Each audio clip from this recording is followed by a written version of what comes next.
It's early evening on a wet night in November. I've sent my assistant, Violetta, to Dublin to see how their bike share scheme is working. They call it Dublin Bikes. This doesn't look like a place that you'd want to ride a bike, does it? And yet apparently it's safer than it looks. This is Dublin councillor Andrew Montague. He ran for election a couple of years ago on a platform of bringing Dublin bikes to his city. It wasn't easy. I mean, the general view before we launched City Bikes was that it was going to be a failure, that it wouldn't work. There was a lot of scepticism and cynicism about it. People thought the bikes would be stolen, that they'd all be dumped in our river, the River Liffey, that they'd be vandalised, that tyres would be broken, people would be drunk cycling them and crashing them and racing them around the city centre. So those fears have proven to be totally unfounded. The bikes have worked really, really well. You can tell the bikes by their turquoise tails, their comfy seats and their futuristic handlebars. There are 450 now on the streets of Dublin, with plans to expand to an amazing 5,000. One of the reasons I think it's been so successful in Dublin is that we charge a really cheap price. It's €10. That's maybe $12 or $13 for an annual membership. And when you've got your annual membership, most trips are free after that. You can join, 30-minute trip on the bike is free.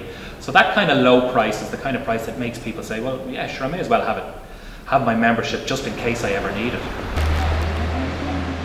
Since starting up over a year ago, 1.2 million trips have been taken on these bikes, which means an average of about 5,000 a day.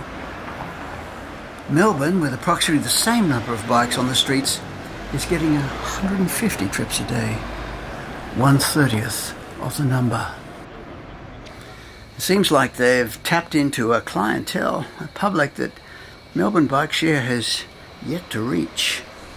Some students from DIT, Dublin Institute of Technology, did interviews with Dublin bike users, and they found that over 40% of people using Dublin bikes had seldom or never cycled in Dublin before. That's a big change, so that's bringing a whole new audience. What do you use them for? To get from the train station to work. Did you use your bike to get to work before that, or? No, I would have walked from the train station. Status concerns are no barrier either. The BMW driver feels quite at home on one of these, wheeling along as free as the breeze. There's a station up near our main central court, our criminal court. So we've a lot of lawyers going up and down. Their offices tend to be on the other side of the city, and it might be a 2 or 3 kilometre trip from where their offices are situated to where the courtrooms are. And I know a lot of solicitors and barristers use the bikes to get up and down, because the bikes have chain guards, they have mud guards, so people in suits are using the bikes in a way that they wouldn't have used bikes before. And even more interesting, women are on bikes here at double the rate they are in Melbourne. I wonder why. I asked Andrew if there had been pressure to supply helmets along with Dublin bikes. Helmets here, as you've probably noticed, are a matter of choice. Some wear them, some don't. At night, when it's wet, as you'd expect, you see more of them. There was pressure on us to have compulsory helmets, and it is an issue that comes up time and again. But I think that in our fledgling return of the bicycle, that would kill it stone dead if there were compulsory helmets. And it turned out to be very true, because when you look at, I don't know, Mike, how many trips will be made on the Melbourne bikes every day? Well, 100 or 150 a day on the 400 bikes. Okay, well, we have 450 bikes, and we're getting between 5,000 and 6,000 trips per day. You've made it easier for me to argue against compulsory helmets. There are people arguing here for compulsory helmets, but it's always the Australian example that I can give. I know, for example, that there was a 90% reduction in teenage girls cycling in Sydney after the introduction of compulsory helmets. Well, that's all very well, but should we trade safety for numbers? That would surely be very irresponsible. But then Andrew claims there's been no such trade.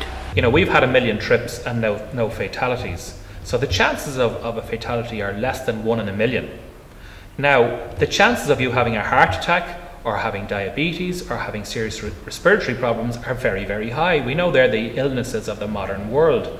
So by encouraging people to cycle, we're tackling the truly dangerous factors for people. People who cycle live 10 years longer than people who don't cycle.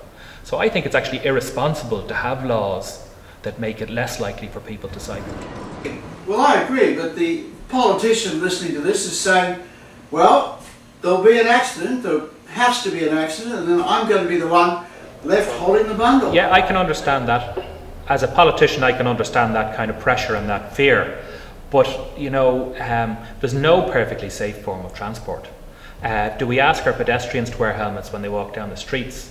Do people who drive their cars wear a helmet when they're driving? No, they don't.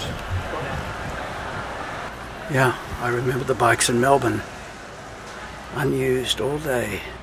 They really have to think, do they want this to work? Because it's clearly not working. That kind of level of trip. I mean, we have 450 bikes. We are now looking at moving out to 5,000 bikes. That's what we're looking at. We're meeting next week to discuss how we're going to expand this across the city. And we're hoping maybe over the next 5 years to move to somewhere between 3,000 and 5,000 bikes for Dublin. So that's not going to happen in Melbourne. You know, if this is the take-up of the bike scheme they've got, there is absolutely no hope of them expanding right across the greater Melbourne area, because it's just been such a failure. Whereas everybody now, you know, when I first proposed this, people thought it was a bit of a gimmick, these bikes, and that they wouldn't work. Now our public transport authorities realise how important the bike scheme is. I've been approached by our metro and by our tram system. They want to have a Dublin bike station at every one of their tram and metro stations, because they know that, for example, public transport works much more efficiently if people can get on a bike to finish their journey, because no public transport system is door to door, but the bike can finish that journey off for you. So people are much more likely to use public transport if they can hop on a bike to finish their journey. I'd like to end with a reassuring thought in case some politician is tempted to be bold. These bike share bikes are inherently safer. That's because they're slower, you see better, and you're seen better. Thankfully, there's a very positive attitude to the Dublin bikes. Motorists seem to want to give them a little bit more room. There's a sense that they're probably new to cycling. They're not wearing all the body armour, they're not wearing the helmets. And motorists tend to be well disposed to them, and maybe give them a bit of extra room, give them that bit of leniency that probably they're new to bikes. You can often see some of them that they're very obviously new to cycling, they're kind of wobbling along. But for one reason or another, seems to be an air of goodwill. I'd put it to you like that. Ah, an air of goodwill. That's what we need here so desperately, isn't it? And it's why we can't allow bike share to fail, or even to underperform. Bike share is the game changer, and it has to be given what it needs to work, which is a helmet exemption for this very safe sort of bike.